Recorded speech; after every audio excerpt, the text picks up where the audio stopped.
नमस्कार साथियों, एनपी प्रेरक कहानियों में आप सभी का स्वागत है। आज मैं आपके समक्ष एक बहुत ही प्रेरणादायक कहानी प्रस्तुत करने जा रही हूँ, जिसका शीर्षक है हाउसवाइफ की अहमियत। माँ, बेटे और बहू तीनों ही खाने के टेबल पर बैठकर खाना खा रहे थे। खाते समय लड़का अपनी पत्नी को बोला, सीमा, तुमने आज भी दाल चावल बनाया? खाना बनाने में तो आलस मत किया करो तुम। बस हाउसवाइफ ही तो हो, तुम घर पर ही तो रहती हो। तुम्हें रसोई घर में कुछ अलग अलग खाना बनाना अच्छा नहीं लगता है क्या? क्यों रोज ही एक तरह का खाना बनाती हो? सीमा बोली, आज मैं सूजी की खीर बनाने वाली थी, पर रसोई में सूजी खत्म हो गई। मैंने कल ही ऑर्डर किया था, पर अभी तक आया नहीं। कोई हरकत नहीं, मैं कल बनाऊंगी। रसोई घर में कुकर की सीटी बजती है और खाने के समय सीमा रसोई घर में आती है। रसोई घर से वापस आते वक्त डाइनिंग टेबल पर बैठकर सीमा बोली कि मैंने कुकर में आलू डाले हैं, शाम को मैं आलू के बड़े बनाने वाली हूँ। यह सुनकर उसके सास को भी खुशी हुई। गोपाल बोला, अच्छा है, तुम दोनों को तुम्हारी पसंद की चीज़ बनाने में और खाने में बहुत मज़ा आता है। ऐसे में दरवाजे की बेल बजी। सीमा वापस खाने के टेबल पर से उठी और दरवाज़ा खोला। डिलीवरी बॉय सूजी लेकर खड़ा था। पार्सल लेकर सीमा वापस खाने के टेबल पर खाना खाने के लिए बैठी। तभी माँ बेटे से बोली कि तूने अगर दरवाज़ा खोला होता तो फिर क्या होता? बेचारी ठीक से खाना भी अच्छे से खा नहीं सकती।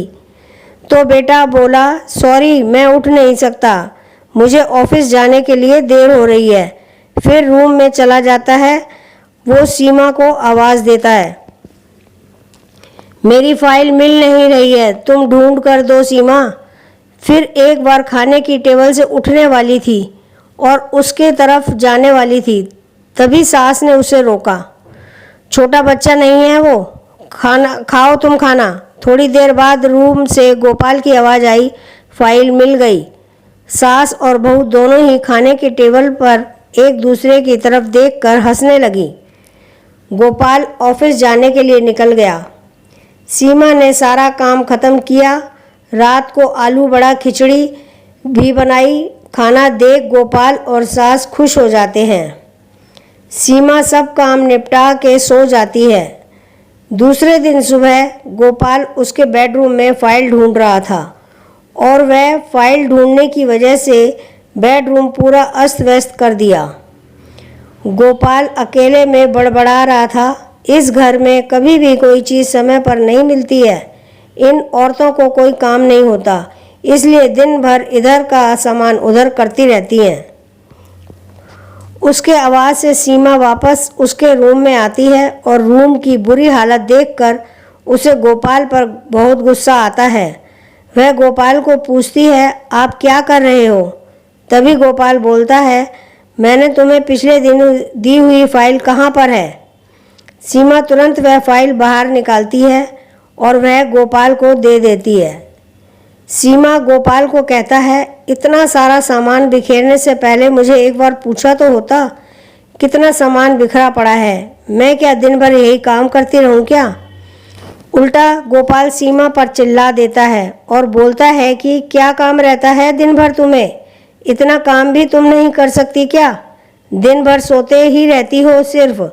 माँ के कहने पर हाउसवाइफ से शादी करके बहुत बड़ी भूल की मैंने। ऐसा बोलकर गोपाल ऑफिस के लिए निकल गया। पति पत्नी का बोलना माँ के कानों पर पड़ता है, जो गोपाल को पता नहीं था। माँ सीमा के पास जाती है, तभी सीमा रो रही होती है। कोई भी गलती नहीं होते हुए भी गोपाल उस पर चिल्लाया, यह उनको पता था। सीमा से बहुत प्यार करता है, सीमा उसे भी बहुत प्यार करती है। सास ने सीमा को शांत किया, फिर दोनों ने गोपाल को अच्छा सबक सिखाने के लिए प्लान बनाया। दूसरे दिन सुबह गोपाल नींद से जागा तभी वह सीमा को चाय के लिए चिल्ला रहा था। तभी माँ नज़दीक के सोफर पर बैठी थी। वह बोलती है, सीमा घर पर नहीं है, वह किसी काम के लिए अपने मायके गई है। गोपाल फ़ोन निकालता है और सीमा को फ़ोन करने लगता है। तभी माँ उसे रोकती है और बोलती है कि फ़ोन मत करो, वह मायके ही तो गई है, 2-3 दिन में आ जाएगी। गोपाल फ़ोन रख देता है और माँ को बोलता है कि माँ चाय। तभी माँ बोलती है, हाँ 2 कप बनाना, मैं भी पीऊँगी। इच्छा ना होते हुए भी गोपाल चाय बनाने के लिए रसोई घर में जाता है। माँ सोफे से खड़ी होती है, बेटा गोपाल को पुकारती है। वो सोचने लगता है कि माँ उसे रोकेगी और खुद चाय बनाएगी। फिर माँ बोलती है, मेरी चाय में शक्कर कम डालना। गोपाल चाय बनाता है और चाय लेकर आता है। माँ और बेटा दोनों ही चाय पीते हैं। फिर माँ बोली, चाय अच्छी बनाई है पर सीमा जैसी नहीं। वो चाय बनाती है तब तुलसी के पत्ते डालती है, उस चाय की तो बात ही अलग होती है बेटा। कोई बात नहीं, अगली बार तुम चाय बनाओगे तब ध्यान में रखना। गोपाल उसकी माँ को देखते ही रह जाता है।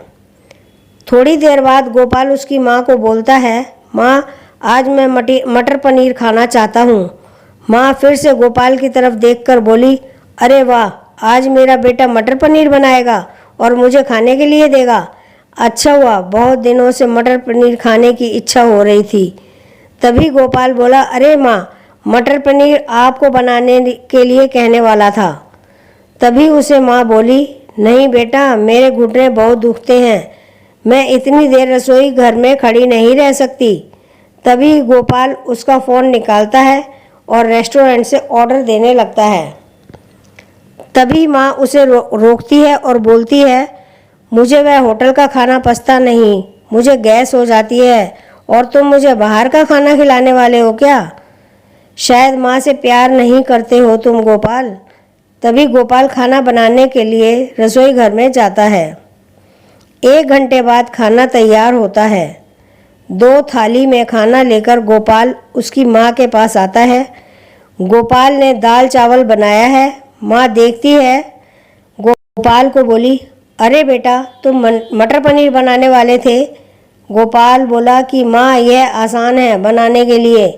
तभी माँ बोलती है, सीमा होती तो आज उसने मटर पनीर बनाकर मुझे खिला दिया होता, पर जाने दो, तुम्हारे हाथों का खाना, बना हुआ खाना कहाँ मैं रोज़ खाती हूँ। ऐसा बोलकर माँ खाना खाने के टेबल पर आकर बैठती है। चल दोनों साथ में खाना खाते हैं। गोपाल ने पहला निवाला मुंह में डाला ही था, तब माँ उसे बोली, अरे बेटा, दाल में नमक कम है, जा और नमक लेकर आ। वो खाते खाते उठता है और रसोई घर में से नमक लेकर आता है और माँ को देता है। फिर से खाने के लिए बैठता है। तभी बीच में माँ खांसने लगी और गोपाल को बोलती है, अरे बेटा, निवाला गले में अटक गया, थोड़ा पानी लाना। गोपाल फिर खाते खाते उठा और पानी लाने गया। फिर वो पानी माँ को दे देता है। इस सब में गोपाल के चेहरे पर गुस्सा स्पष्ट रूप से दिख रहा था।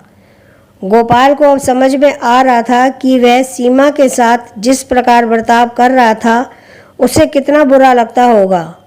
वो यह सब खुशी से करती थी, उसके चेहरे पर कभी भी कोई शिकन नहीं दिखी। वह सोचते सोचते खाना खा रहा था। माँ यहीं पर नहीं मानी। खाना होने के बाद माँ गोपाल को बर्तन धोने के लिए कहती है और माँ उसके रूम में आराम करने चली जाती है। माँ उसे परेशान करने का कोई मौका नहीं छोड़ती। वो गोपाल को बुलाकर चादर ओढ़ने के लिए कहती है। उसके बाद गोपाल रूम से बाहर जाता है और उसे माँ रोकती है और एसी का टेम्परेचर कम करने को कहती है। अब इन सभी कामों की वजह से वह चिड़चिड़ करने लगता है, लेकिन कुछ भी बोल नहीं पाता। दूसरे दिन सुबह जल्दी उठ जाता है। उसे ऑफिस जाना होता है, इसलिए वह जल्दी सब्जी काटता है, पर उसका ध्यान सब्जी की तरफ नहीं होता। वह सीमा का विचार कर रहा होता है। वो सोच रहा होता है, हाउसवाइफ का काम आसान होता है, ऐसे मुझे लगता था, पर सच में वैसे नहीं है। मैं कितना गलत बर्ताव करता था सीमा के साथ। मन ही मन पछता रहा होता है, तभी सब्जी काटते समय अपनी उंगली काट लेता है। वह उठकर बेसिन में उंगली धोने के लिए जाता है। ऐसे में सीमा उसके पास आती है और हाथ पर पट्टी बांधने लगती है। मतलब सीमा अपने मायके गई ही नहीं थी, गोपाल से छुपकर उनके ही घर में थी। यह तो सास और बहू का प्लान का एक हिस्सा था। गोपाल सीमा को देखकर खुश हो जाता है। वह उससे माफ़ी मांगता है। वह सीमा को बोलता है कि घर का काम करना बहुत आसान होता है, तुम घर पर रहती हो, तुम्हें क्या काम रहता है, ऐसा मैं हमेशा बोलता था, पर एक ही दिन में मुझे सब समझ में आ गया। मैं तुम्हें ऐसा कभी नहीं बोलूँगा और इसके आगे हम एक साथ घर के काम करेंगे।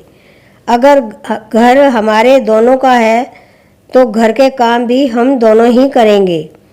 दोनों का बोलना माँ बाहर से सुन रही थी। वह दोनों के लिए बहुत खुश थी।